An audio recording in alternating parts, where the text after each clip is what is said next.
ತನ್ನ ಇಡೀ ಜೀವನವನ್ನೇ ಇಡೀ ಬದುಕನ್ನೇ ಅನಾಥಾಶ್ರಮಕ್ಕಾಗಿ ತ್ಯಾಗ ಮಾಡಿದಂತ ಪುಣ್ಯಾತ್ಮ.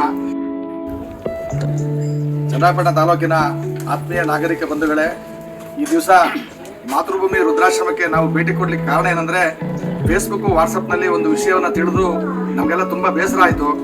ಏನಂದ್ರೆ ಪಾಪ ಈ ಮನುಷ್ಯ ನಾಗಣ್ಣ ಅಂತ ಹೇಳಿ ನಿಮ್ಗೆಲ್ಲ ಗೊತ್ತಿದೆ, ವಿಜಯಮ್ಮ ಮತ್ತೆ ವಿಕ್ಕಿ ಇವರೆಲ್ಲ ಸೇರಿ ಬಹುಶಃ ಬಹಳಷ್ಟು ವರ್ಷಗಳಿಂದ ಒಂದು ಅನಾಥಾಶ್ರಮವನ್ನ ಯಾರು ನಿರ್ಗತಿಕರು ನಿರಾಶ್ರಿತರು ಅವ್ರಿಗೆ ಆಶ್ರಯ ಕೊಟ್ಕೊಂಡು ಬಂದಂತವ್ರು.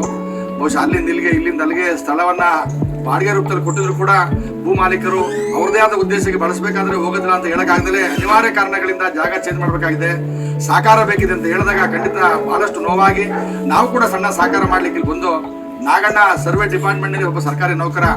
ನಾವು ಇವತ್ತಲ್ಲ, ಸರ್ಕಾರಿ ನೌಕರ ಸಂಘದ ಅಧ್ಯಕ್ಷ ಆದಾಗಿಂದ ನಾವು ಬಲ್ಲೆವು. ಎಲ್ಲ ಸಂಬಳದ ಹಣವನ್ನು ತಂದು ಇಲ್ಲಿ ವಿನಿಯೋಗಿಸಿ ತನ್ನ ಕುಟುಂಬದ ಮಡದಿಯನ್ನ, ಮಕ್ಕಳನ್ನ ಮತ್ತೆ ರೂಪ ಅವರು ಕೂಡ ರಾಣಿ ಚೆನ್ನಮ್ಮ ಪ್ರಶಸ್ತಿ ಪುರಸ್ಕೃತರು, ಮಗಳು ಕೂಡ ಎಲ್ಲರಿಗೂ ಸೇವೆಯ ಮನೋಭಾವನೆಯನ್ನು ಬಿತ್ತಿ ಬಹುಶಃ ತನ್ನ ಇಡೀ ಜೀವನವನ್ನೇ ಇಡೀ ಬದುಕನ್ನೇ ಅನಾಥಾಶ್ರಮಕ್ಕಾಗಿ ತ್ಯಾಗ ಮಾಡಿರುವಂತ ಪುಣ್ಯಾತ್ಮ.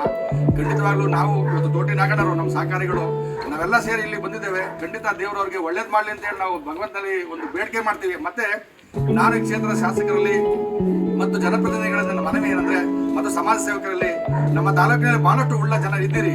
ದಯಮಾಡಿ ನಾವು ನಮ್ಮ ತಂದೆ ತಾಯಿಗಳನ್ನೇ ಇವತ್ತು ಏನು ಆಶ್ರಯಿಸತಕ್ಕಂಥ ಸಂದರ್ಭದಲ್ಲಿ ಶುಶ್ರೂಷೆಯನ್ನು ಮಾಡಲಿಕ್ಕೆ ಇವತ್ತು ಮುಜುಗರ ಪಡ್ತಕ್ಕಂಥ ಕಾಲದಲ್ಲಿ ಎಲ್ಲೋ ಇದ್ದಂತ ತಾಯಿ ತಂದೆ ಇರ್ತಕ್ಕಂಥ ಅನಾಥರನ್ನ ಕರೆತಂದು ಅವರಿಗೆ ಕಟ್ಟಿಂಗ್ ಮಾಡ್ತೀವಿ, ಸ್ನಾನ ಮಾಡ್ತೀವಿ, ಬಟ್ಟೆ ಕೊಟ್ಟು ತಂದೆ ತಾಯಿಯ ಪ್ರೀತಿಯನ್ನ, ಸಂಬಂಧಿಕರ ಪ್ರೀತಿಯನ್ನು ತುಂಬಿದಂತ ನಾಗಣ್ಣವರಿಗೆ ದಯಮಾಡಿ ಕೈಯಲ್ಲಾದ ಸಹಕಾರವನ್ನೆಲ್ಲ ಮಾಡಿ ಅಂತ ಹೇಳ್ತೀವಿ. ಇವರು ಯಾವುದೇ ಕಾರಣಕ್ಕೂ ಇದನ್ನು ದುರುಪಯೋಗ ಪಡಿಸ್ಕೊಂಡಂತವ್ರಲ್ಲ, ನಾವು ಅದರಿಂದ ಬರುವಂತವ್ರು ಇಡೀ ಜೀವನವನ್ನೇ ಇಡೀ ಸೇವೆಯನ್ನೇ ಇದಕ್ಕಾಗಿ ಮುಡ್ಬಿಟ್ಟಂತವ್ರು. ಇದಲ್ಲದೆ ರಸ್ತೆ ಬದಿಯಲ್ಲಿ ಎಲ್ಲ ಗುಂಡಿ ಬಿದ್ದರೆ ಆ ಗುಂಡಿ ಬಿದ್ದಕ್ಕಂಥದ್ದು, ಯಾರಾದ್ರೂ ಆಕ್ಸಿಡೆಂಟ್ ಆಗಿದೆ ಅವ್ರನ್ನ ರಕ್ತ ಮತ್ತೊಂದು ಮುಖವನ್ನು ನೋಡಿದ್ರೆ ಎತ್ತಿ ಗಾಡಿಗೆ ಹಾಕ್ತಕ್ಕಂಥದ್ದು, ಮತ್ತೆ ಹಲವಾರು ಆಪಾದನೆಗಳಿಗೆ ಗುರಿಯಾಗಿ ಕಾನೂನು ಮೀರಿ ಕೂಡ ಕೆಲಸವನ್ನ ಮಾಡಿ ತನ್ನ ಸೇವೆಗಾಗಿ ಮುಂದೆ ಬಂದಂತವ್ರು.